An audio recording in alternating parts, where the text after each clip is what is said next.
দেশ জুড়ে জরুরি অবস্থার 50টা বছর পার। দেশের এক কালো অধ্যায়। সেই কালো অধ্যায়কে স্মরণে রাখতে পালন করতে মমতা বন্দ্যোপাধ্যায়ের বিশাল আপত্তি। কিন্তু ইন্দিরা গান্ধীর আমলের একটা ভয়ঙ্কর কালো অধ্যায়কে মনে রাখতে মমতা বন্দ্যোপাধ্যায়ের এত আপত্তি কেন? এই নিয়েই দিনভর রাজনৈতিক চাপানুতোরও রইল চরমে। भाइयों और बहनों, राष्ट्रपति जी ने आपातकाल की घोषणा की है।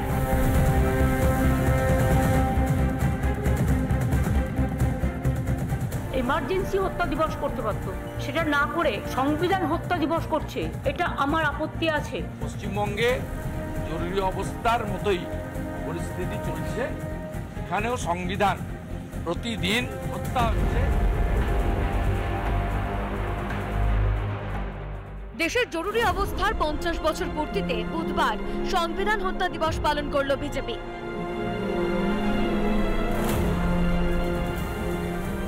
দিনটি পালনের জন্য রাজ্যকে চিঠি পাঠায় কেন্দ্র, অথচ জরুরি অবস্থার নিন্দা করতেও আপত্তি মাননীয়ার।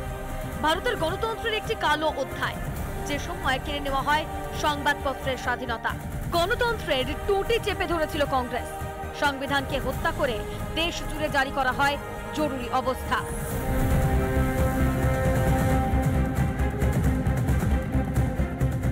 সেই দিনটি পালনেও আপত্তি মমতা বন্দ্যোপাধ্যায়। কিন্তু কেন? এটা আমরা সবাই জানি। এমার্জেন্সি, আমিও তখন কংগ্রেস করতাম, বাট আমরা ছাত্র রাজনীতি করতাম, কিন্তু এমার্জেন্সিটা দেশের মানুষ মেনে নেননি।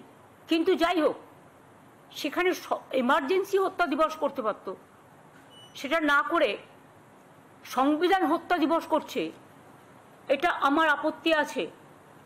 I totally condemn this idea.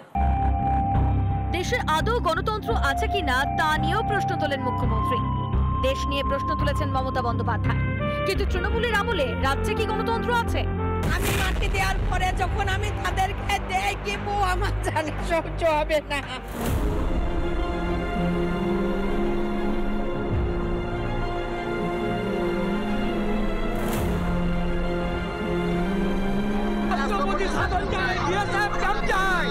এখন আমরা মুখ্যমন্ত্রীর পদত্যাগ চাই, রাষ্ট্রপতির শাসন চাই, আমরা রাষ্ট্রপতির শাসন চাই। মুর্শিদাবাদ হোক কিংবা মোথাবাড়ি, জেলায় জেলায় চোখের জল পড়ছে হিন্দু মা বোনেদের, যা ভুলে যায়নি বাংলার মানুষ। আমার কি ইজ্জতের দাম নাই? হিন্দু হয় তারা আমাদের পাপ। কাউন্সিলর দাঁড়িয়ে থাকতে ঘটনা ঘটেছে মেম্বার নিজের বাড়িতে গো। এমনকি বাংলায় নিরাপদ নয় পুলিশও। প্রাণ ভয় লুকোতে দেখা গিয়েছে সেই আইনের রক্ষকদেরও। বিরোধীদের অভিযোগ, বাংলায় পদে পদে আক্রান্ত হচ্ছে গণতন্ত্র। পশ্চিমবঙ্গে জরুরি অবস্থার মতোই পরিস্থিতি চলছে, এখানেও সংবিধান প্রতিদিন প্রতি মুহূর্তে হত্যা হচ্ছে। কথায় বলে আপনি আচরি ধর্ম শিক্ষাও করে। সন্দেশখালী হোক কিংবা কালীগঞ্জ, মোথাবাড়ি হোক কিংবা মুর্শিদাবাদ, দিকে দিকে শাসক নেতাদের গাজোয়ারি।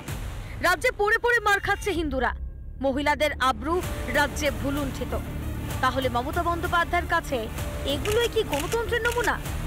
আইন শৃঙ্খলা থেকে প্রশাসনিক স্বচ্ছতা, সব দিকই গেছে রসাতলে। সেই রাজ্যের প্রশাসনিক প্রধানের মুখে এমন প্রশ্ন কি শোভা দেয়? রিপাবলিক বাংলা। নানা ধরনের কন্টেন্ট দেখার জন্য লাইক করুন, শেয়ার করুন আমাদের ফেসবুক পেজ, সাবস্ক্রাইব করুন আমাদের ইউটিউব চ্যানেল। পাশাপাশি অন্যান্য ব্রেকিং নিউজের জন্য অবশ্যই চোখ রাখুন রিপাবলিক বাংলায়।